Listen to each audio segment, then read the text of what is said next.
السلام علیکم، میں ہوں انتخاب سوری اور آپ اس وقت یوٹیوب کا چینل دیکھ رہے ہیں۔ آج میں موجود ہوں بحریہ ٹاؤن کے اندر، اور بحریہ ٹاؤن میں ہم نے کئی انٹرویوز کیے ہیں اور حافظ ریاض صاحب اس وقت موجود ہیں، بہت پرانے ہیں یہاں پر، کافی زیرک آدمی ہیں اور معروف شخصیت ہیں۔ تو میں چاہوں گا کہ اس حوالے سے آج میں دیکھ رہا تھا پریس کانفرنس ہو رہی تھی، کچھ سیاسی جماعتوں کے لوگ آئے ہوئے تھے اور عجیب عجیب نعرے لگ رہے تھے، یعنی وہ نعرے جسے کراچی نقصان پہنچتا رہا ہے وہ نعرے لگ رہے تھے۔ تو میں چاہوں گا کہ ویسے یہاں سیاسی جماعتوں نے یا دوسری جماعتوں نے آج یہ نظر آ رہی ہیں کیا کیا اس سے پہلے، یہ میرا سوال ایک ہے حافظ صاحب۔ جی انتخاب عالم صاحب، مجھے تو اس بات پر بہت افسوس ہوا کہ جہاں یہ کمپرس لوگوں نے آ کر بحریہ ٹاؤن پر ایک حملہ کیا اور اس کا نقصان آپ نے دیکھا، اور اس کے بعد اگر کوئی دوسری جماعت MQM کے نام سے آ کر اگر بحریہ ٹاؤن کے اندر وہ لسانیت کو رنگ دینے کی کوشش کرے گی اور اگر وہ GM حاجر اور اس طرح کے نعرے لگائے گی، تو میں یہ سمجھتا ہوں کہ یہ ان اور ان قوم پرستوں میں کوئی خاص فرق نہیں، اور ہم تو لسانیت، عصبیت، قومیت اور فرقہ واریت کی سیاست کے قائل نہیں ہیں۔ اور میں یہ سمجھتا ہوں کہ عوام اب ان کھوکھلے نعروں سے جو ہے وہ دور ہو چکی ہے۔ لوگوں نے پنجابی، مہاجر، پٹھان، پختون کے نام پر بہت بڑا نقصان اٹھا چکا ہے، اور اب نہ یہ لوگ اور نہ یہ قوم نہ یہ ملک ان نعروں کا متحمل ہے۔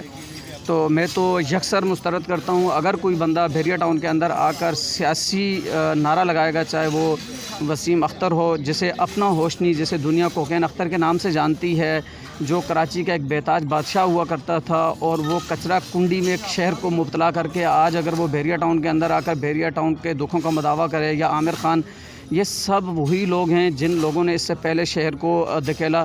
اور آج اگر بحریہ ٹاؤن کے اندر چند گاڑیاں جلی ہیں، تو کیا عامر خان اور وسیم اختر نے اپنی آنکھوں کے سامنے شہر کراچی کے اندر جلتی گاڑی نہیں دیکھی؟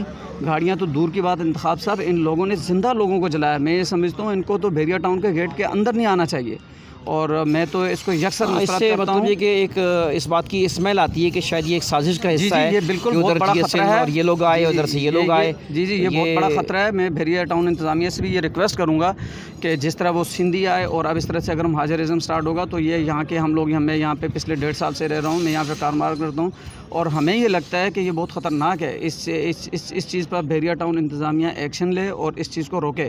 اور دوسری بات یہ ہے اچھا، کہ ویسے آپ نے کو کسی اور لوگوں نے کچھ آپ کو فائدہ پہنچایا، کسی سیاسی گروپ یا کسی سوشل ورکرز نے کوئی ایسا ہوا ہے کہ آپ کو ان سے فائدہ پہنچا یہاں پہ؟ دیکھیں، ابھی تک تو آپ کے سامنے کی حالت ہے، آپ کے سامنے ہے، یا آپ کے لیے آواز اٹھائی ہے؟ دیکھیں آپ کے سامنے ہے، ہم نے سب اپنی مدد آپ کے تحت ہی سارے کام کیے ہیں۔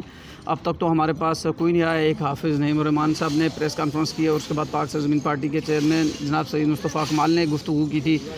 وہ کچھ آوازیں ہمارے لیے ایک سیاسی اٹھی ہیں جو لسانیت، عصبیت اور قومیت سے ہٹ کر اٹھی ہیں، تو وہ ایک ہوا ہے۔ باقی جو آپ کے سامنے ہے یہاں پہ کیا کام ہوا کیا نہیں ہوا، تو ہماری پھر ایک بار ریکویسٹ یہی ہے گورنمنٹ سے، جن لوگوں کا نقصان ہوا اسے ان کا مداوع کیا جائے۔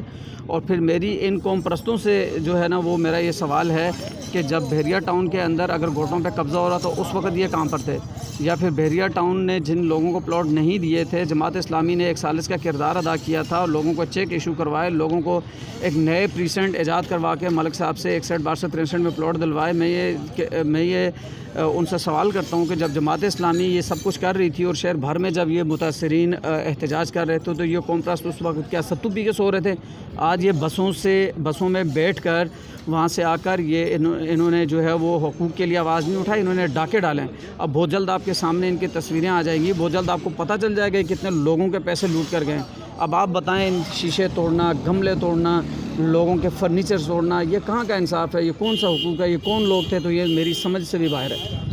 اچھا، یہ بات ویسے آپ نے بتائی کہ نعیم الرحمان صاحب کا ویسے کراچی کے حوالے سے اچھی کارکردگی رہی ہے، کردار نظر آتا ہے، لیکن اس کی تشہیر مجھے نظر نہیں آتی۔ لوگوں کو پتہ ہے یہ بات ویسے کیا کہ جو کچھ ان لوگوں نے بحریہ ٹاؤن کی آپ لوگ ایسا نہیں ہے، لوگوں کو پتہ ہے اور لوگ اس پر ان کا احسان مانتے ہیں۔ میں بھی اس چیز کو، اور اس طرح بہت سارے لوگوں کو پتہ ہے کہ جماعت اسلامی کی پبلک ایڈ کمیٹی نے کام کیا ہے بحریہ ٹاؤن کے حوالے سے، اور اس کے علاوہ انہوں نے جن لوگوں کو کے مسائل حل کروائے ہیں وہ لوگ بھی اس چیز کی گواہی دیتے ہیں۔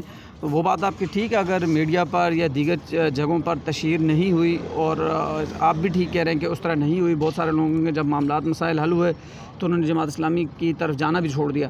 تو ظاہر ہے وہ ہر ایک بندے کا جب مسئلہ حل ہو جاتا ہے تو وہ آگے چل جاتا ہے۔ تو لیکن مقامی یہاں جو رہائشی ہیں یا جو لوگ کاروبار کر رہے ہیں، جو پراپرٹی ایجنٹس ہیں یا ڈیلرس ہیں، ان کو اس بات کا ہے اندازہ؟ جی بالکل، یہاں پہ جو مقامی لوگ ہیں انہیں معلوم ہے کہ جماعت اسلامی نے ایک ثالث کا کردار ادا کیا ہے، اور نہ صرف ثالث کا کردار ادا کیا ہے بلکہ جماعت اسلامی نے ڈوبتے ہوئے بحریہ کو بچایا ہے۔ اور اس وقت جو لوگ احتجاج کر رہے تھے ان لوگوں نے جماعت اسلامی کی بات کو سنا، اور جماعت اسلامی نے ان کے لیے باقاعدہ پرامن احتجاج کر کے اور ایک ثالث کا کردار ادا کر انہیں ریلیف دیا، اور ان کے تقریباً 70% مسائل حل کروائیں۔ ان کی طرح نہیں ہوا کہ یہ لوگ آج آئے اور رات میں ادھر ہی ڈیرا ڈالا اور صبح جاتے ہوئے ان لوگوں نے لوگوں کو لوٹنا شروع کر دیا۔ بہت شکریہ ریاض صاحب، اپنا حافظ ریاض صاحب یہاں کے باسی ہیں، یہاں پر رہائش بھی ہے، یہاں کاروبار بھی پراپرٹی کے حوالے سے اچھا کاروبار ہے ماشاءاللہ۔ اور یہ بات انہوں نے خاص طور پہ جو بتایا کس پارٹی نے کس نے کام کیا، تو میں سمجھتا ہوں کہ اس وقت یہ واقعی ایک بات ریکوگنائز ہوئی ہے، اور اس بارے میں اضافی طور پہ جو ہے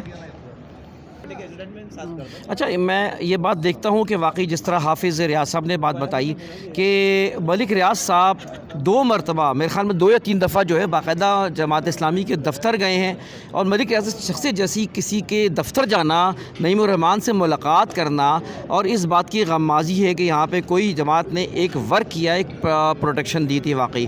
اور میں سمجھتا ہوں کہ جماعت اسلامی کے اوپر شاید اعتماد تھا، نعیم الرحمان کے اوپر اعتماد تھا کہ یہاں پہ، ورنہ پتہ ہے یہاں پہ لوگ بکنے والے دبنے والے، آج کوئی اور ہوتا تو ان کو کروڑوں کے یہاں پہ پلاٹ دے دیے جاتے ہیں، کئی پلاٹ دے دیے جاتے، جائیداد منہ بند کر دیا جاتا، لیکن آج تک یہ منہ بند نہیں ہوا اور لوگوں کے مسائل حل ہوئے۔ تو یہ حافظ صاحب میں شکریہ ادا کروں گا کہ انہوں نے اس بات کا اعادہ کیا۔ تو یہ تھی ہماری آج کی ان سے گفتگو، اور انتخاب سوری کو اجازت دیجیے۔ اللہ حافظ۔